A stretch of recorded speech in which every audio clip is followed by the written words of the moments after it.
ሰላም እንዴት ናችሁ? ሰላም ናችሁ? የቤተሰብ እግዚአብሔር ይመስገን ሰላም ነኝ። እናንተም እንኳን ደህና ቆያችሁኝ። አዲሶች የመጣችሁ ካላችሁ እንኳን ደህና መጣችሁ።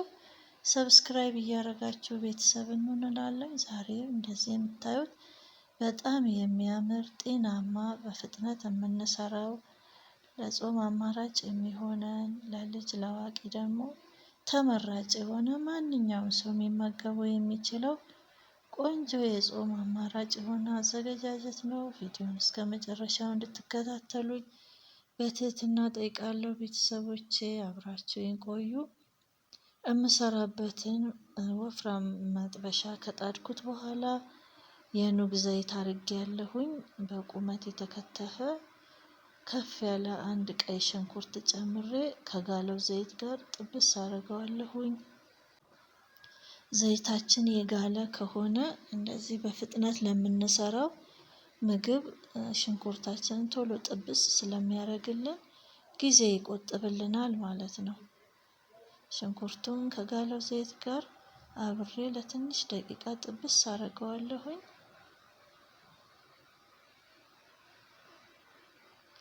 ነጭ ሽንኩርት ደግሞ እንጨምራለን ማለት ነው። ነጭ ሽንኩርት ወዲያው ነው ቃናውን የምግቡን ጣዕሙን ቀይር የሚያደርግልን ቆንጆ ለውጥ ነው የሚያመጣልን። ለጤናም ቆንጆ ነው። አንድ የሾርባ ማንኪያ ነጭ ሽንኩርት ደቆ የተከተፈ ጨምሬያለሁኝ።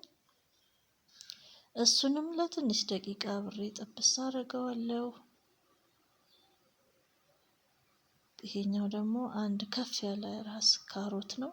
ካሮቱን ጨምሬ እሱንም አብሬ ተመሳሳይ እንዲሆንልኝ በቁመት ነው። በቁመቱ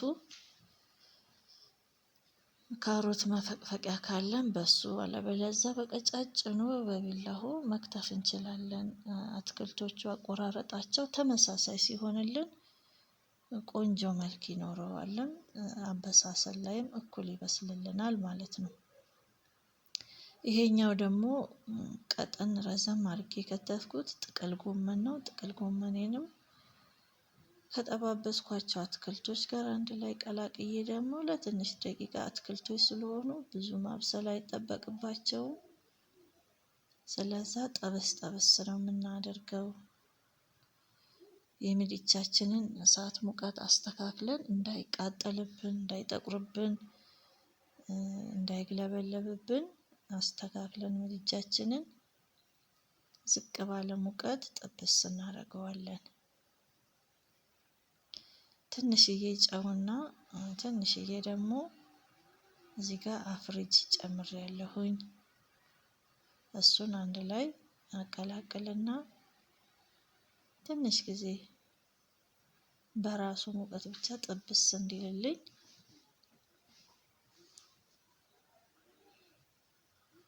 ከስር እንዳይዝብን ተጠንቅቀን የምንሰራባቸው ድስቶችም ሆነ መጥበሻዎች ጥሩ መሆን አለባቸው። የምንሰራውን ምግብ እንዳያበላሹብን ተጠንቅቀን ስስም ከሆነ ሙቀቱን ዝቅ አድርገን ዝቅ ባለ ሙቀት እናበስላለን። የጠባበስኩትን አትክልት ከገለበጥኩት በኋላ በዛው በሰራሁበት መጥበሻ ላይ ዘይት አድርጌያለሁ። አንድ ከፍ ያለ ራስ ደቀቅ አድርጌ ከተፍኩት ቀይ ሽንኩርት አለ። ቀይ ሽንኩርቴን አንድ ላይ ደግሞ ጥብስ አደርገዋለሁኝ። እንዳልኳችሁ የማይቆይ እለቱን የምንመገበው ምግብ ስለሆነ ዘይታችንን አግለን ሽንኩርታችንን ጨምረን ስንጠብሰው ወዲያው ነው ብስል የሚልልን። ግን የሚቆይ ውሎ የሚያድር ወጥ ለረጅም ጊዜ የሚቆይ ሲሆን የራሱን ውሃ ሽንኩርቱ ተኖ እስከሚያልቅ በራሱ ውሃ ከጠበስነው በኋላ ከዛ ዘይታችንን መጨመር እንችልና ሽንኩርታችንን በዛ መንገድ እናበስላለን ማለት ነው። ይሄኛው ወዲያው የምንመገበው አትክልት አዘገጃጀት ስለሆነ ሽንኩርቱን እና ነጭ ሽንኩርት ደግሞ ጨምሬያለሁ። አብሬ ጥብስ አደርገዋለሁኝ። ሽታው በጣም ደስ የሚል ሆኗል። ነጭ ሽንኩርት በጣም ቆንጆ ነው። ሁሉም የምግብ አይነት ውስጥ ይገባል። መቼም የማይገባበት ውስጥ የለም። እዚህ ጋር ለከለር እርድ ጨምሬያለሁ። እርድ ለጤናም ጥሩ ነው። ለምግባችንም ከለር መስጫ በጣም ቆንጆ ነው። በተለይ ደግሞ ቤት ውስጥ የሚዘጋጁ እርድ ለምግብነት የሚዘጋጀው እርድ ብዙ አይነት ቅመም ተጨምሮበት እርጥብ ቅመምም ደረቅ ቅመምም ተጨምሮበት ስለሚፈጭ ምግብ ስንሰራ ብዙ ቅመም አይጠይቀንም ማለት ነው። ይሄን ደግሞ አንድ ከፍ ያለ ቲማቲም ደቆ የተከተፈ ቲማቲም ወይም በካሮት አድቅቀን መጨመር። ቲማቲሙ ጣዕሙን ቆንጆ ያደርግልናል። የምንሰራውን ምግብ አብረን ከሽንኩርቱ ጋር ከጋለው ዘይት ጋር ጥብስ እናደርገዋለን። ቲማቲም እንዳይል ትንሽ ጊዜ ወስደን ትንሽ ደቂቃ ወስደን እንጠብሰዋለን። ውሃውን እስከሚመጥ ድረስ ውሃውን መጦ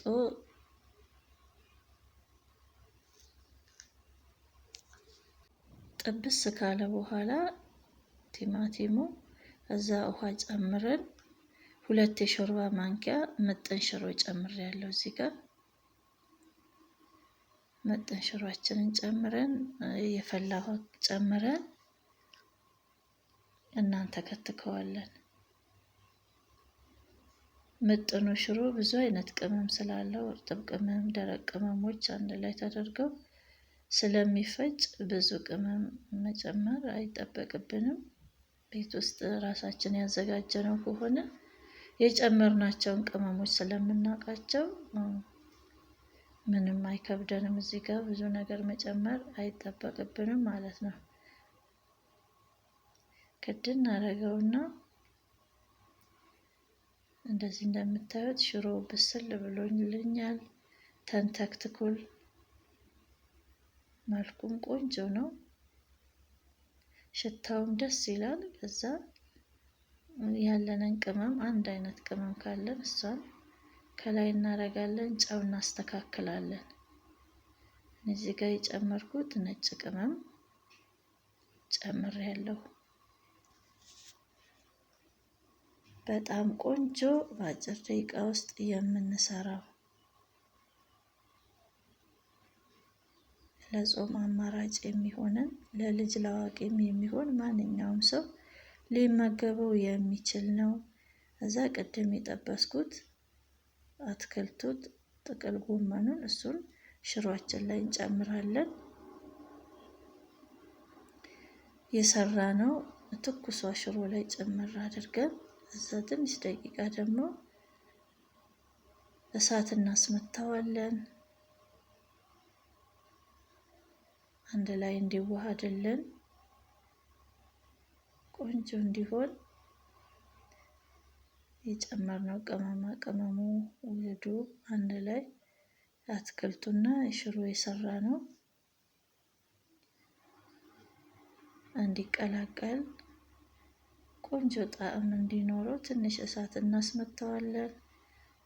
ጨዋችንን አስተካክለን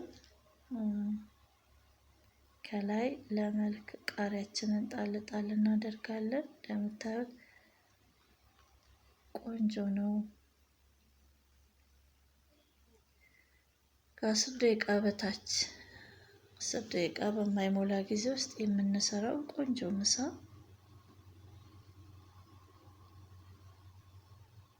አትክልትን በሽሮ እንደዚህ አድርገን መስራት እንችላለን። ጥሩ አማራጭ ነው። ቆንጆ ነው። ጤናማ ነው። ጊዜም ጉልበትም አይወስድብንም።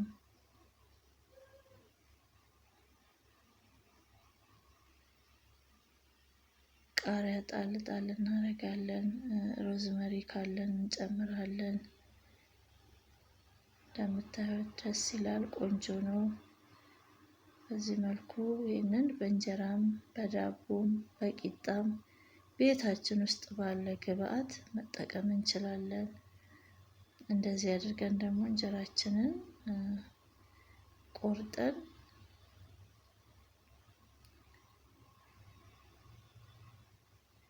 ትኩሱን እላው ላይ አድርገን ሽፍንፍን አድርገን ማቅረብ እንችላለን። በጣም ቆንጆ ነው፣ ትወዱታላችሁ ቤተሰብ። እንጀራ ካለን እንደዚህ በእንጀራም እንደዚህ መመገብ እንችላለን። አለበለዚያ ሽፍንፍን አድርገን ቃሪያ ስንግ አድርገን ሌሎች ምንፈልጋቸውን የጾም አይነቶች አድርገን ማቅረብ እንችላለን። በጣም ነው የሚጣፍጠው። ተበልቶ አይጠገብም። በጣም ነው የሚጣፍጣል። በተለይ ትኩሱን ቆንጆ ነው፣ ትወዱታላችሁ። እኔ በዚህ መልኩ አቅርቤዋለሁኝ። እናንተም እንደምትወዱት ተስፋ አደርጋለሁኝ። እስካሁንም አብራችሁኝ ስለነበራችሁ ቤተሰቦቼ ከልብ አመሰግናለሁ። በቀጣይ በሌላ ቪዲዮ እስከምንገናኝ ቻው፣ ደህና ቆዩኝ።